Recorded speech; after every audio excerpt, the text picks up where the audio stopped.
Or talk about stop fighting, why? Talk to stop fighting, to stop the death and the misery, the destruction, the pain. The misery and the destruction and the pain and the death of whom?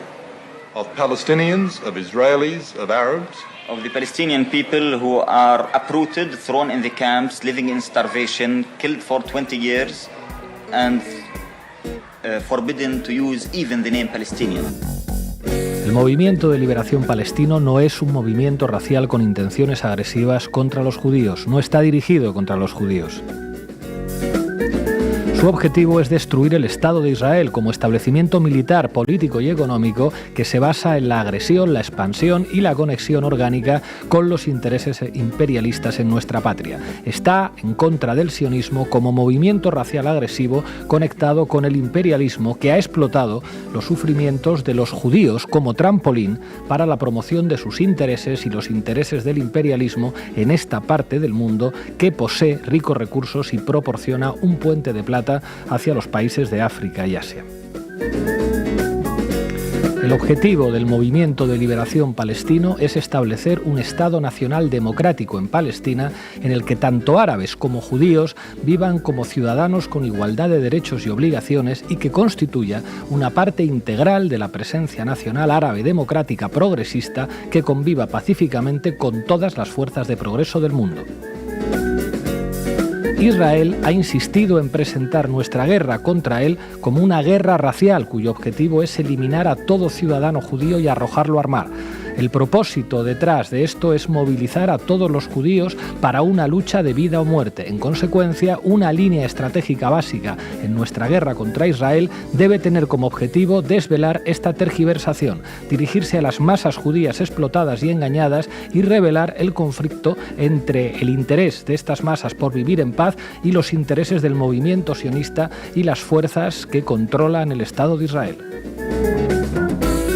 Bueno, esto lo decía el Frente Popular para la Liberación de Palestina en sus documentos estratégicos de 1969 en el marco de su segundo congreso. Hoy en La Base queremos hablaros de la historia de esta organización política armada palestina, laica y de izquierdas. Bienvenidos y bienvenidas a La Base. La Base.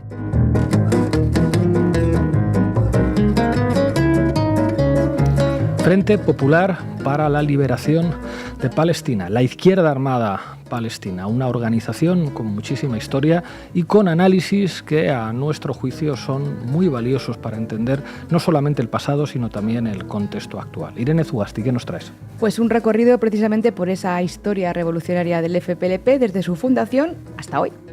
Manu Levín. ¿Qué tal, Pablo?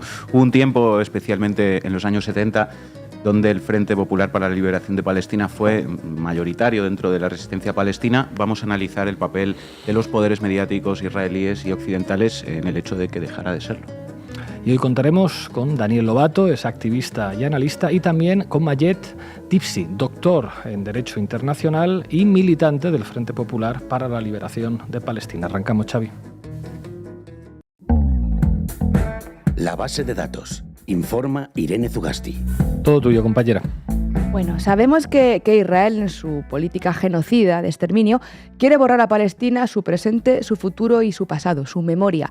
Pero la resistencia palestina puede más. Por eso hoy vamos precisamente a rescatar la memoria de esa resistencia. El Frente Popular para la Liberación de Palestina se funda el 11 de diciembre de 1967, derivado del movimiento nacionalista árabe y con ideología marxista-leninista. El FPLP tiene sus orígenes a principios de los 50, no obstante, cuando el médico George Habash y sus compañeros estudiantes en la Universidad Americana de Beirut articulan la respuesta ante la derrota de la guerra del 48 que supuso la primera Nakba del pueblo palestino. Estos jóvenes militantes se organizaron en torno al movimiento nacionalista árabe que comenzaba a luchar para recuperar los derechos del pueblo palestino despojado de su tierra. Recordemos que la guerra del 48, la Nakba, que significa catástrofe en árabe, supuso la expulsión de 700.000 palestinos desplazados por la ocupación colonial israelí. Un 80% de la población palestina sacada de su casa vivía en lo que se convirtió por la fuerza en suelo israelí. Este éxodo masivo se valió de masacres como la de Deir Yassin y obligó a miles de desplazados a asentarse en campos de refugiados en Cisjordania, Gaza, Líbano o Siria. Los israelíes crearon un sistema de leyes propias que justificaban ocupar las aldeas, las casas, las tierras de cultivo de los palestinos mediante normas como la ley de propiedad de los ausentes, confiscándolas y ocupándolas para siempre hasta el día de hoy. Desde entonces, el derecho al retorno es un pilar de la identidad palestina y un derecho de todos los refugiados palestinos. Pero volvamos al FPLP. Las imágenes que van a ver, de hecho, a lo largo de esta sección son todo carteles históricos del Frente que son parte del archivo de Palestinian Poster Project, por cierto. Tras la Nakba del 48 llegaría la guerra de 1956, la llamada Guerra de Suez. En esa guerra por el control del canal supuso para Israel la oportunidad para consolidar su posición y debilitar al Egipto de Nasser de mano de, por supuesto, las potencias coloniales británica y francesa. Sin embargo, esta ofensiva sionista reforzó al movimiento nacionalista árabe revolucionario, que asumió que tenía que recurrir a la lucha armada y a la lucha política para conseguir la emancipación. Así que llegamos así al segundo hito histórico para la fundación del FPLP, la Guerra de los 6 días de 1967, que el sionismo provocó para expandirse y para consolidar esa limpieza étnica tras la Nakba. Otros 300.000 palestinos, de hecho, fueron desplazados entonces. La derrota hizo que el conjunto de los palestinos tomase las riendas de la causa. Ahí nace formalmente el FPLP. El Frente empieza a marcar una línea de aproximación al pensamiento marxista que se plasma en su segundo congreso, el de 1969 que citábamos en la introducción, y pronto se convirtió en la segunda facción más grande de la Organización para la Liberación de Palestina, después de Fatah, la organización de Yasir Arafat. Pero a diferencia de Fatah, el FPLP consideraba que la liberación de Palestina era parte, además, de una revolución más amplia en el mundo árabe contra el imperialismo occidental y contra la política de rendición de los sectores de los regímenes árabes reaccionarios y colaboracionistas, peones del sionismo y de Estados Unidos. Por ello, propugnaban la liberación mediante, como decíamos, la lucha armada y la resistencia contra la ocupación israelí y abogaban por la construcción de un Estado palestino secular y socialista. Lean, por ejemplo, los textos de Ghassan Kanafani, uno de los principales ideólogos del Frente y fundador del periódico Al-Hadaf, que significaba el objetivo, y también fundador de las históricas escuelas de cuadros del Frente. Hace poco reseñábamos una publicación sobre su obra en Diario Red que abordaba el pensamiento de Kanafani y la ética revolucionaria del Frente, ¿no?, que reflexionó en torno a conceptos como los derechos de la clase trabajadora, del campesinado palestino, la construcción del hombre y la mujer nueva, el arraigo, la importancia de la literatura de la resistencia. Kanafani fue asesinado por el Mossad en 1972 y únicamente en el año 2005 Israel admitió haberlo ejecutado en un atentado con coche bomba perpetrado en Beirut. Para principios de 1968, el Frente contaba con entre 1.000 y 3.000 guerrilleros entrenados y sus operaciones exteriores y acciones armadas a lo largo de los 70 internacionalizaron la causa palestina y pusieron de manifiesto la complicidad de las potencias occidentales con Israel.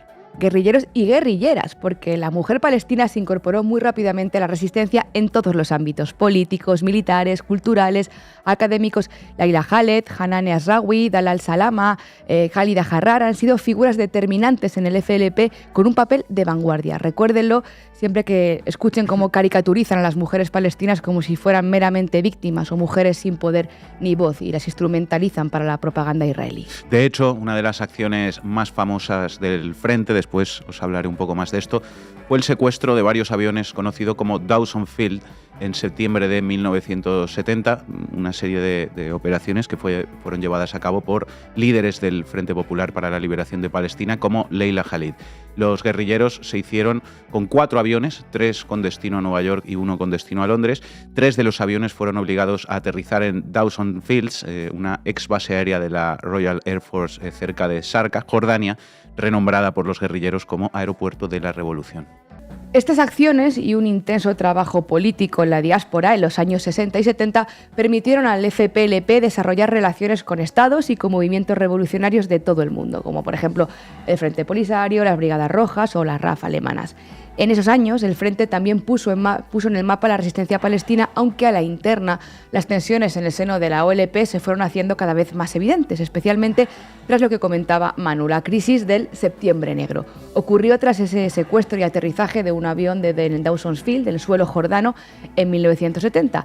El gobierno jordano del rey Hussein lanzó una ofensiva militar traicionando a la causa panárabe y palestina y alineándose con los intereses de Occidente y de Israel. El FPLP y la OLP fueron expulsadas de Jordania y se trasladaron a Libia o al Líbano. Una vez allí, toda la OLP entró en una nueva fase política. El FPLP continuó con sus acciones, mientras que Fatah buscaba las vías diplomáticas. Llegaría así la segunda invasión israelí del Líbano en 1982 y el FPLP defendió Beirut. No obstante, la guerra en Líbano y la expulsión de la OLP también afectaron a la estructura de toda la organización y ahondaron en las brechas que ya iban siendo evidentes, ¿no? Fatah y la dirección de la OLP lo apostaban casi todo a la diplomacia y trataron de obtener el reconocimiento de Estados Unidos como un paso previo y fundamental para poder entablar negociaciones directas con Israel. El FPLP, sin embargo, se mantuvo firme frente a esas posiciones que tomaba la OLP hacia la moderación y hacia la solución de dos estados.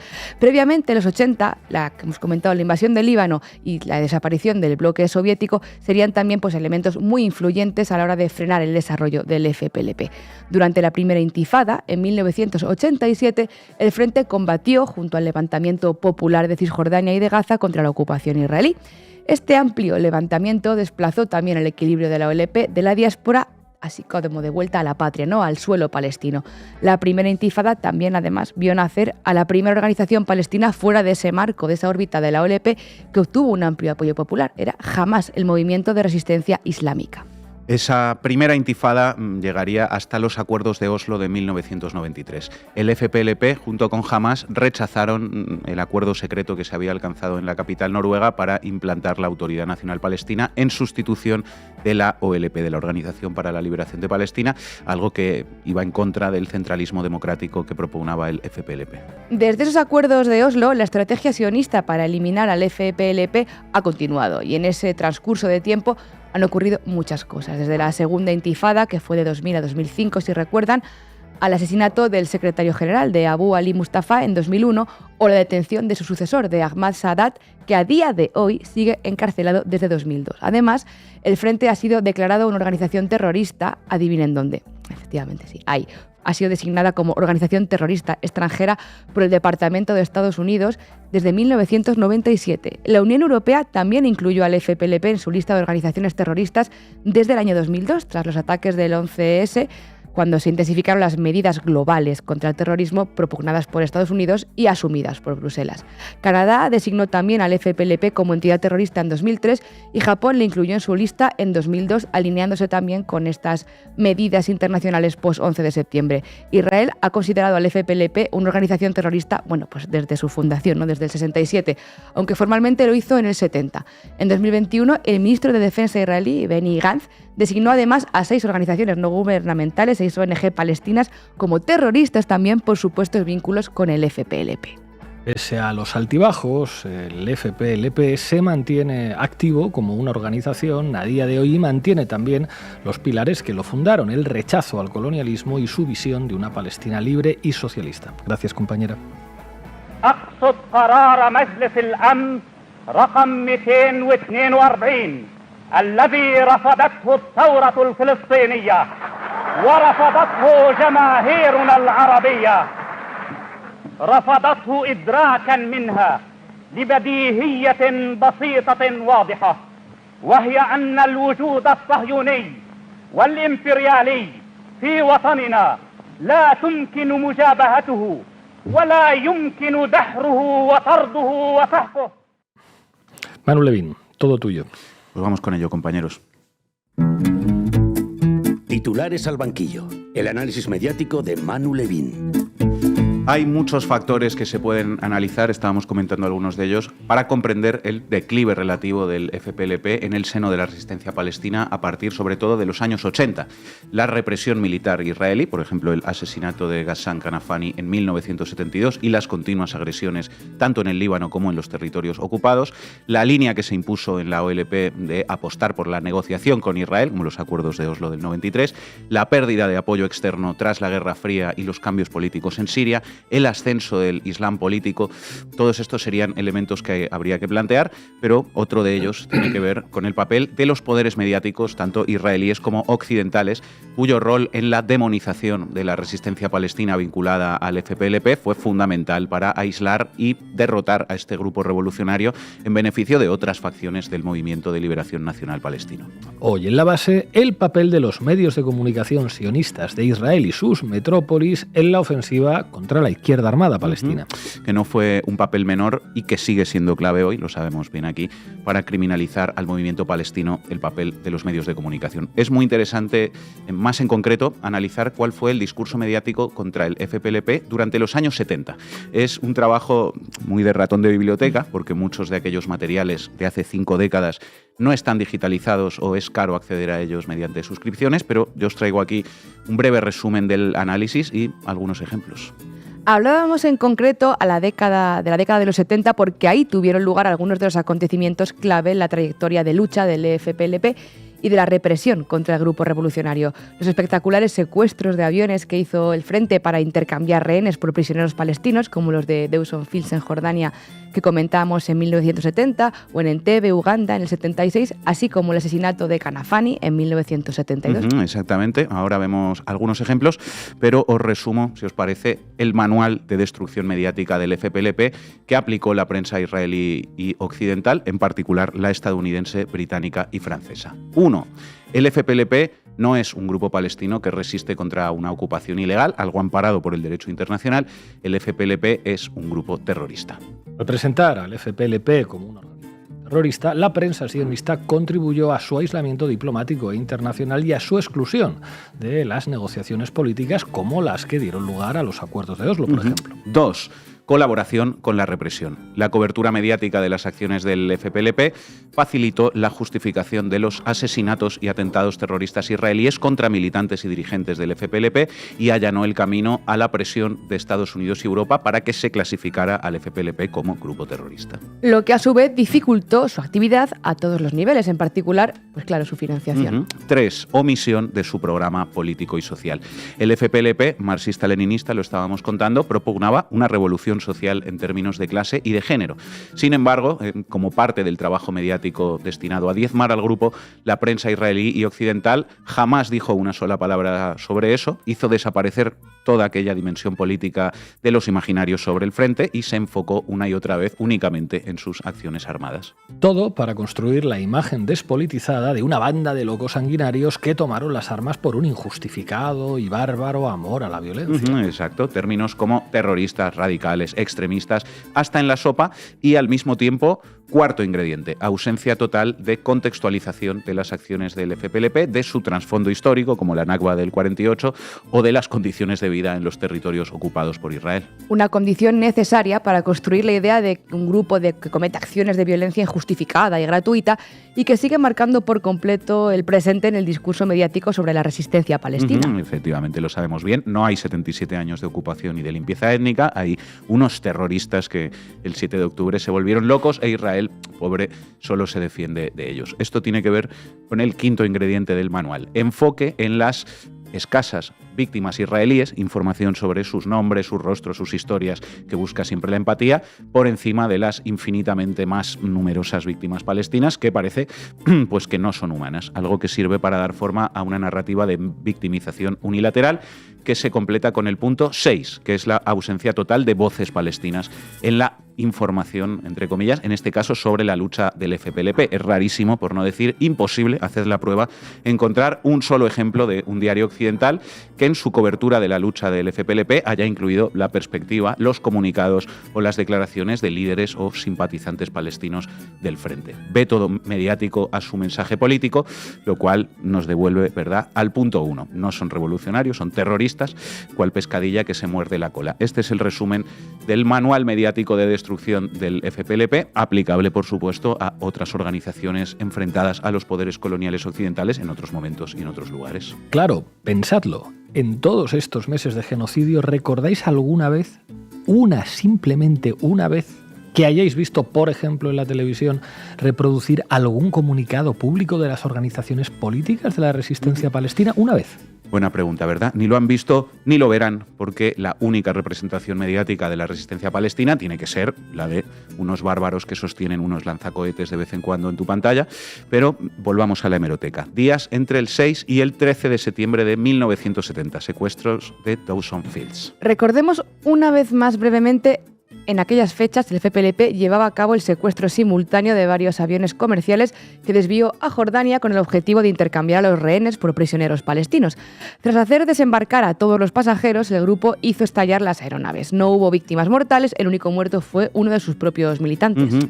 El New York Times, por ejemplo, en sus ediciones del 8 y el 12 de septiembre de 1970, en portada, tras definir al FPLP como extremistas palestinos, presentó estas acciones como actos de terrorismo indiscriminado, habló del caos provocado y se enfocó en las amenazas a civiles, todos ilesos, insistimos. Al mismo tiempo, omitió toda demanda política del FPLP o el contexto de la ocupación israelí, y el mismo discurso mantuvieron diarios como el británico The Times, que en aquellas fechas calificó al frente de organización guerrillera radical y desplegó toda una narrativa que reforzó la imagen del frente como un peligroso grupo terrorista, o The Jerusalem Post, que describió las acciones como una escalada del terrorismo palestino, cito literalmente, que amenazaba la seguridad global y pidió una respuesta militar internacional en apoyo a Israel. Toda aquella cobertura sensacionalista, reduccionista y despojada de contexto fue clave para justificar la represión que el rey Hussein de Jordania, con el apoyo de los Estados Unidos, llevó a cabo contra la OLP, que fue expulsada a Libia por el ejército jordano durante ese mes de septiembre de 1970, el llamado Septiembre Negro, ¿verdad?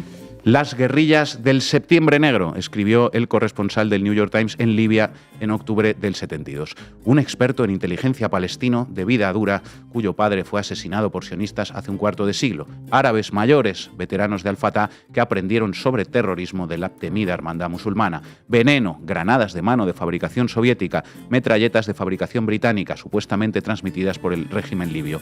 Estos son los líderes y los ingredientes físicos del terrorismo de Septiembre Negro, decía este diario, según informantes de 6 países de Europa y Oriente Medio, y aquí en Libia, donde el gobierno revolucionario apoya fervientemente a lo que un periódico que controla llama los valientes muchachos de Septiembre Negro. Un ejemplo histórico más del trabajo de construcción del enemigo que hizo el poder mediático estadounidense con el FPLP en los años 70. Un discurso casi idéntico podemos encontrar si buscamos en la hemeroteca sobre el secuestro de Entebbe del 76, con una operativa similar a los de Dawson Fields, lo comentábamos antes, echadle un ojo si os interesa el tema. Y el otro hito que es importante analizar, lo mencionábamos también, es cómo fue la cobertura en la prensa occidental del asesinato del periodista, novelista, ensayista, dramaturgo y revolucionario palestino Ghassan Kanafani, fundador del Frente Popular para la Liberación de Palestina. Agentes del Mossad lo mataron en Beirut el 8 de julio de 1972 mediante un atentado terrorista con coche bomba cuando Kanafani tenía 36 años. Es importante, para entender mejor lo que significó el asesinato de Kanafani, leerlo en su contexto histórico amplio. Su asesinato se produjo en una época en la que factores como una serie de victorias anticoloniales, Cuba, Argelia, Vietnam, la agitación interna en los Estados Unidos y el creciente desafío político, ideológico y militar de la Unión Soviética desataron una verdadera ola global de asesinatos de revolucionarios. Entre la década de los 60 y la de los 80 fueron asesinados Patrice Lumumba en 1961, Mendy Ben Barka en 1965, Malcolm X en el 65, Ernesto Guevara de la Serna en el 67, Martin Luther King en el 68, Fred Hampton en 1969, Ghassan Kanafani en 1972, Amílcar Cabral en 1973, Salvador Allende en el 73, Steve Biko en el 77, Walter Rodney en el 80 o Tomás Sankara en 1987. Ahí es nada. El caso es que cuando Israel atentó contra Kanafani, la prensa occidental, Time Magazine, Le Monde, el Maariv israelí, básicamente justificaron su asesinato. Lo presentaron como un líder terrorista que promovía la violencia indiscriminada y por lo tanto como un objetivo legítimo para Israel, y se esforzaron en omitir siempre y en todo momento su condición de periodista, novelista, dramaturgo y todo su trabajo literario y político.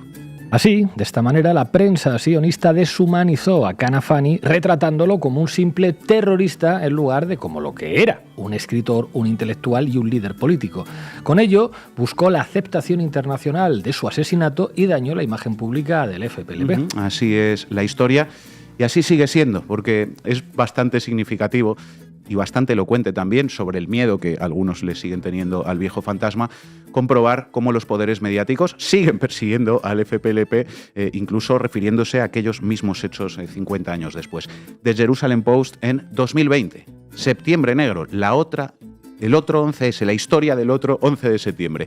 Secuestrada durante Septiembre Negro y mantenida como rehén en Jordania hace medio siglo, la familia Raab, contaba Jerusalem Post, vivió para contarlo y espera que el mundo nunca lo olvide. La fecha del 11S está grabada a fuego en nuestra memoria colectiva. Aquella soleada mañana de martes de 2001, terroristas árabes secuestraron 4 aviones y sembraron la muerte y la destrucción masivas en Estados Unidos. 31 años antes, dice The Jerusalem Post, terroristas árabes secuestraron 4 aviones en Europa y tomaron cientos de rehenes.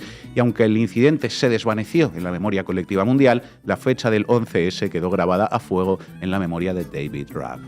El otro 11 de septiembre, muy transparente la intención, aunque la comparación no resiste el menor análisis, porque llamar el otro 11S a una acción sin víctimas mortales, salvo uno de los militantes del propio FPLP, pues no sé, Rick. El otro 11S, tremendo. Y no hace falta irse al Jerusalem Post y a la prensa israelí. En medios de todo tipo e idioma se sigue llamando terroristas, vamos al presente, a aquellos militantes medio siglo después. El periódico de Aragón, septiembre de 2024, aquel septiembre negro de 1970. La rebelión contra Israel de los terroristas del FPLP fue un éxito de propaganda y un fracaso para la causa palestina, y como esta pieza, decenas y decenas. Y ojo, porque lo grave de la violencia mediática persistente contra todo lo que huela al FPLP no tiene que ver tanto con las acciones de hace décadas, sino con la persecución contra la resistencia en el presente, en Israel, pero también en otros países, entre ellos España. Entre ellos España. Una persecución que a menudo procede de las mismas entrañas del régimen israelí y de sus tentáculos diplomáticos, políticos y mediáticos, por ejemplo, aquí en España. Israel pide al gobierno medidas tangibles contra el FPLP, una organización terrorista, ante su presencia en España. Esto es una noticia reciente de Europa Press. El gobierno israelí ha pedido al Ejecutivo que emprenda medidas tangibles contra el Frente Popular para la Liberación de Palestina, considerado una organización terrorista por la Unión Europea, y contra otros 2 grupos próximos al mismo que ha denunciado que están detrás de actos y manifestaciones antisemitas en España. El ministro israelí para la diáspora y lucha contra el antisemitismo, Amichai Chikli, pide expresamente al gobierno que aborde la presencia en España del FPLP, así como de Samidoun y Masar Badil, 2 organizaciones vinculadas con la primera. Combatir el antisemitismo y el terrorismo vinculado con este es un elemento clave compartido por las democracias en todo el mundo, sostiene el ministro israelí. Un señalamiento que se produce sobre el terreno previamente preparado por los brazos mediáticos del sionismo en España, como ACOM, ¿verdad? Efectivamente, ACOM, Samidoun, lazos terroristas y franquicia española. La organización terrorista designada como tal por la UE, Frente Popular para la Liberación de Palestina, cuenta, dice ACOM, con una infraestructura activa en Europa Occidental especialmente agresiva en España. Esta infraestructura de la banda terrorista es responsable, entre otras cosas, de la construcción de la base de la organización, recolectar donaciones, reclutamiento de miembros, actos de defensa del FPLP y el diseño, activación y ejecución de campañas de boicot contra Israel. Un elemento destacado en la infraestructura del FPLP en España es la ONG Samidoun, Red Palestina de Solidaridad con Prisioneros. Dicha organización, dice ACOM, fue declarada por Israel el 21 de febrero de 2021 como un brazo del FPLP. Y ACOM, ojo, señala a personas concretas con nombres y apellidos, a ver si os suenan. Una de las cofundadoras del capítulo español de Samidoun es Jaldia Abubakra, sempiterna militante en la extrema izquierda de la Comunidad de Madrid, dice ACOM. En el espectro de sus actividades también se encuentra Majid Dibsi, una figura clave en todo el entramado de relaciones con organizaciones palestinas. Hasta hace poco se presentaba ufano como el representante del FPLP en España, actuando con impunidad en el ente público Radio Televisión Española y colaborando con organizaciones de marcado carácter radical como Sodepaz, relacionadas con bandas terroristas como ETA, Hezbollah o FARC, con políticos de la izquierda, con la propia delegación diplomática palestina en España o con conocidas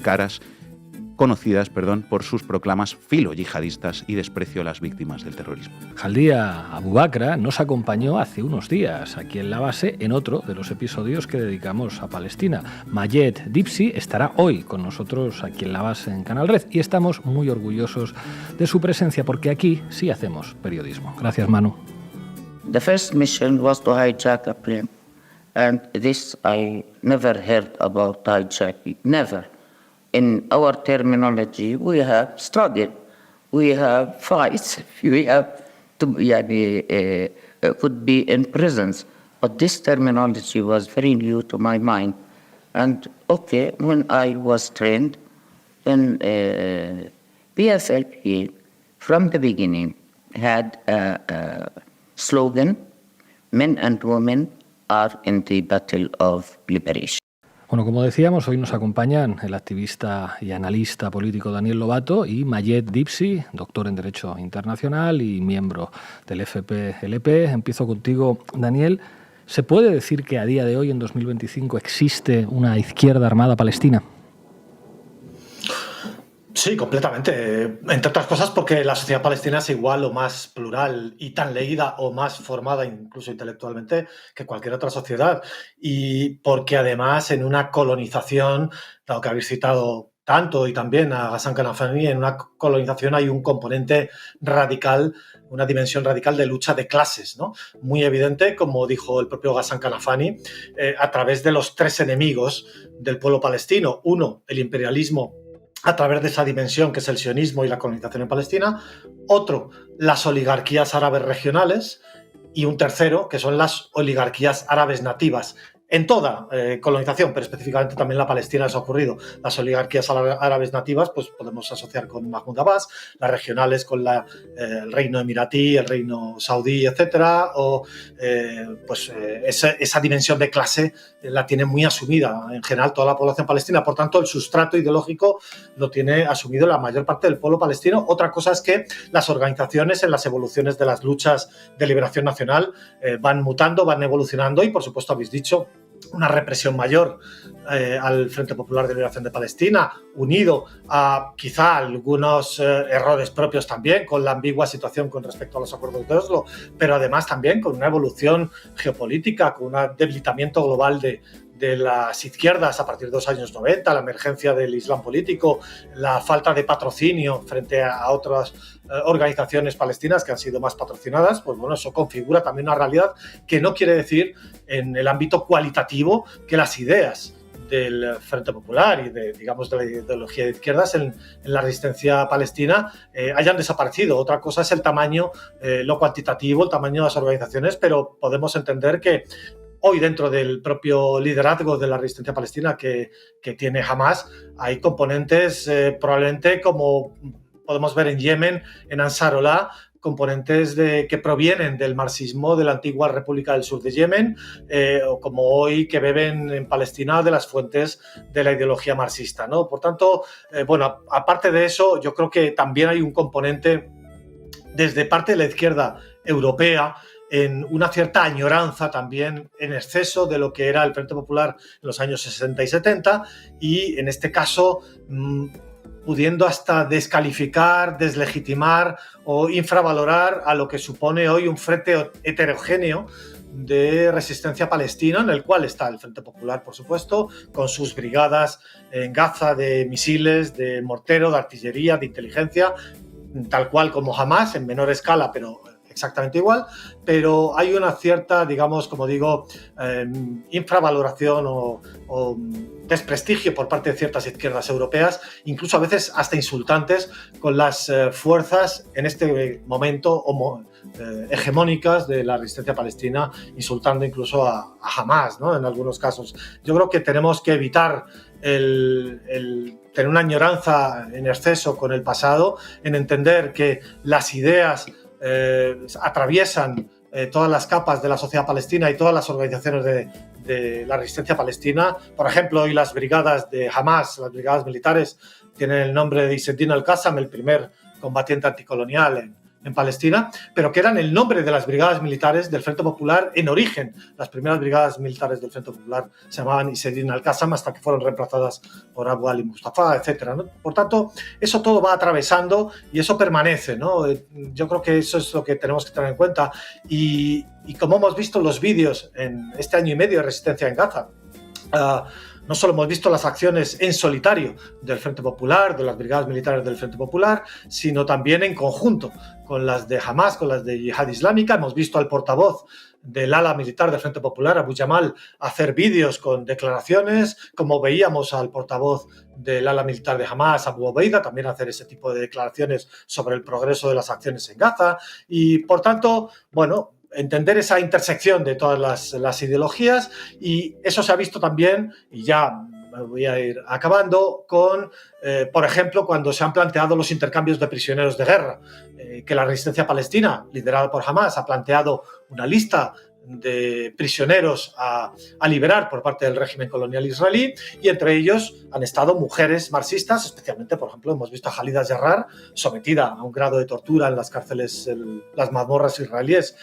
que vimos cuando fue liberada, su estado físico, pero además en esas listas de prisioneros a liberar por el régimen israelí planteadas por toda la resistencia palestina, están Ahmad Sadat, el secretario general del Frente Popular, o están también otro marxista de la resistencia palestina y libanesa, como George Ibrahim Abdallah, que es el preso político más antiguo en Europa, 40 años en las cárceles francesas, ¿no? Por tanto, esa intersección tenemos que entenderla con mucha mayor amplitud de lo que a veces la izquierda en Europa entendemos de una forma mucho más cerrada, ¿no? Y por último, nunca cuestionar a las fuerzas de liberación nacional de un pueblo colonizado, nunca cuestionarlas ni por su marco religioso, cultural, social, antropológico.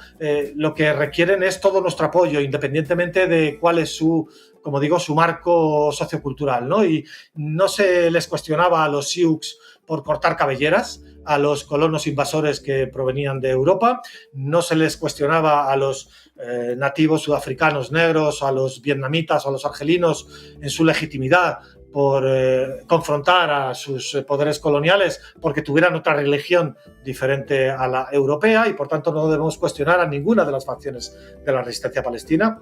Debemos apoyar todas ellas, como se hacía hace 50 años en España, ¿no? Que las organizaciones de izquierda pedíamos dinero por la guerrilla nicaragüense, por ejemplo, o por la vietnamita, ¿no? Y hoy es muy complicado encontrar en los liderazgos de izquierda un apoyo explícito a la resistencia palestina, y a pedir incluso más allá, a pedir a proveerla de todo lo necesario, no solo por nuestra convicción ideológica, sino porque lo mandata paradójicamente la legalidad internacional. La resolución 3070 de la ONU no solo legitima la lucha armada de todas las fuerzas de resistencia palestina, sino que nos emplaza a todos los pueblos y naciones del mundo a apoyar y proveer de todo lo necesario a esas fuerzas de resistencia palestinas y aliadas. Y eso es lo que deberíamos estar haciendo hoy en España y en toda Europa. Lo de cortar cabelleras, además, fue un invento de los españoles, que pagaban de esa manera a fuerzas indígenas cipayas por cada cabellera recibida. Eso de cortarle la cabellera a otro ser humano lo inventamos nosotros, los españoles. Nos acompaña también Mayeb Dipsy. Quería preguntarle qué es lo que significó el FPLP en la lucha de liberación nacional del pueblo palestino en los años 60 y 70, y qué es lo que significa hoy en ese mismo proceso. En primer lugar, gracias por la invitación. En segundo lugar, buenas tardes. El Frente Popular ha sido una de las principales, primeras organizaciones que se han creado por razones objetivas en el contexto histórico de responder a las reivindicaciones de nuestro pueblo, que venía luchando desde el Nakba de 1948 a través de la creación de varios movimientos de resistencia. En este caso, el Frente Popular emana de lo que era el movimiento nacionalista árabe, que nace al son de la derrota del 48, de la guerra del 48 y la creación de la entidad sionista en Palestina. Este movimiento abarcaba, hispanarabista en primer lugar, abarcaba, digamos, reivindicaciones o programa de lucha contra la presencia colonial en toda el área, desde la Revolución Argelina hasta la revolución en Yemen del Sur contra la ocupación británica. Y se hizo aliada del régimen del gobierno de Nasser en Egipto, que comulgaban ambos, el movimiento nacionalista árabe y el nasserismo, las mismas aspiraciones políticas para el mundo árabe. Nasser, desde el poder, formal el movimiento nacionalista árabe desde la creación de movimientos de resistencia tanto en Yemen como Yemen del Sur, como la participación en la guerra de liberación de Argelia, como en los movimientos en los países del Golfo, en Bahrein, en Omán, etcétera, etcétera. Aún no existían los países del Golfo actuales, llamados los Emiratos Árabes y demás, porque estos nacieron a partir del 71. A partir de la guerra del 67, la derrota del 67, poco antes quizás, en 1964, empiezan a haber ciertas discrepancias con Nasser con respecto al modo de seguir para luchar contra la ocupación sionista. El Frente Popular se aproxima primero al modelo de los movimientos de liberación del Vietnam, de Argelia, del Yemen, y se aproxima también al pensamiento marxista en este momento, pero aún sin adoptarlo como tal, como ideología propia. 1967, la derrota de los 6 días, llamada la Guerra de los 6 días, aunque eran 5 horas o 6 horas realmente, en donde la entidad sionista era capaz de derrotar a 3 ejércitos árabes, el egipcio, el sirio y el jordano, y también lo que quedaba del ejército libanés, y ocupar totalmente el Sinai, como los altos del Golán, y Cisjordania, que estaba bajo administración jordana. Gaza estaba bajo administración egipcia. Pronto pues está, digamos, sometida de nuevo a la ocupación. El Frente Popular ha sido reacción en este sentido y se creó el 11 de diciembre de 1967. A partir de ahí, el Frente Popular se llama así porque abogaba por la integración de forma autónoma de cuantas organizaciones político-militares que habían nacido antes y después del evento de 1967 para continuar la lucha por la emancipación de Palestina. Hay que recordar, a tenor de lo que acaba de escuchar, de las acusaciones de ACOM, yo me hubiese gustado que el ACOM se dé la cara de cara al exterminio, ya archi-reconocido por la comunidad llamada comunidad internacional. Esto ACOM que venga a decirnos dónde se sitúa con respecto al exterminio, por ejemplo. En segundo lugar, que nos diga cuál es la referencia jurídica para calificar y descalificar a su antojo el Frente o cualquier otro grupo como terrorista. En tercer lugar, ellos parece que tienen en exclusiva la licencia para asesinar a lo largo de las décadas a los líderes destacados de los movimientos progresistas y de liberación nacional que habéis mencionado a lo largo del programa, pasando por Patrick Lumumba, incluso Mandela mismo, aparte de Allende, evidentemente, y los golpes de Estado que se dieron. Ellos han sido los amigos del régimen del apartheid de Israel, ha sido el amigo principal del régimen del apartheid en Sudáfrica, y Nelson Mandela, 26 años en la cárcel, acusado de terrorista. Y aún cuando ya está liberado y es jefe de Estado, seguía en la lista de organizaciones terroristas. No nos decían quiénes y con qué poder pueden calificar y descalificar al terrorismo. ¿Por qué las Naciones Unidas, la fuente del derecho, no reconoce o no define qué es el terrorismo para atribuírselo a los demás? Y lo otro es el antisemitismo. El antisemitismo, evidentemente, yo soy semita, no soy antisemita. Pero, sin embargo, Netanyahu es polaco. Aunque lleve la ciudadanía norteamericana, es polaco o lituano, me da igual. Pero no tiene nada que ver con el semitismo. ¿Por qué se apropian de este término? La crítica a Israel se ha vendido hasta hace poco como si fuera sinónimo del antisemitismo. Esto como arma arrojadiza que se lanza en cara de todos aquellos que se atreven a criticar las atrocidades, los crímenes, no solo de Israel, sino de sus lacayos y de sus cómplices en Occidente. Lamentablemente, el Frente Popular estaba presente. Yo llevo 54 años en este país. El gobierno español íntegro, desde tiempos de Franco hasta la fecha, que me acuse a mí de una vez. ¿Dónde he cometido yo terrorismo en España, por ejemplo? Que lo digan. Yo cuando los partidos de izquierda hoy que gobiernan, cuando estaban en la clandestinidad, eran nuestros aliados y jamás hicimos juntos algo que afecta al régimen a nivel de terrorismo. Y sin embargo ellos sí acometen terrores y matan y asesinan a dirigentes. Ghassan Kanafani, ¿qué era su culpa? Era el portavoz del Frente Popular, era un polifacético, era un escritor de altura, es el que dio a conocer al mundo entero a Mahmoud Darwish y a Samih al-Qasem y Tawfiq Zayad, entre otros. Es el hombre que ha escrito, a pesar de su corta edad, ha sido el escritor fuera de su tiempo. ¿Por qué le asesinaron con él a su sobrina de 17 años con coche bomba? Esta es la realidad que tenemos que decir. El Frente Popular ha sido el segundo de a bordo en la OLP. La OLP está reconocida por 148 países de las Naciones Unidas, desde 1974, y por lo tanto el Frente Popular, desde el punto de vista legal, forma parte de un Estado teórico que existe. En segundo lugar, el Frente Popular forma parte del legislativo en Cisjordania y Gaza. Y el Frente Popular, legislativo, emana de los acuerdos de Oslo a los que nosotros oponemos. Sin embargo, participamos en las elecciones. Y sin embargo, para demostrar que esto no conduce absolutamente a nada. Y sin embargo, siguen detrás de nosotros.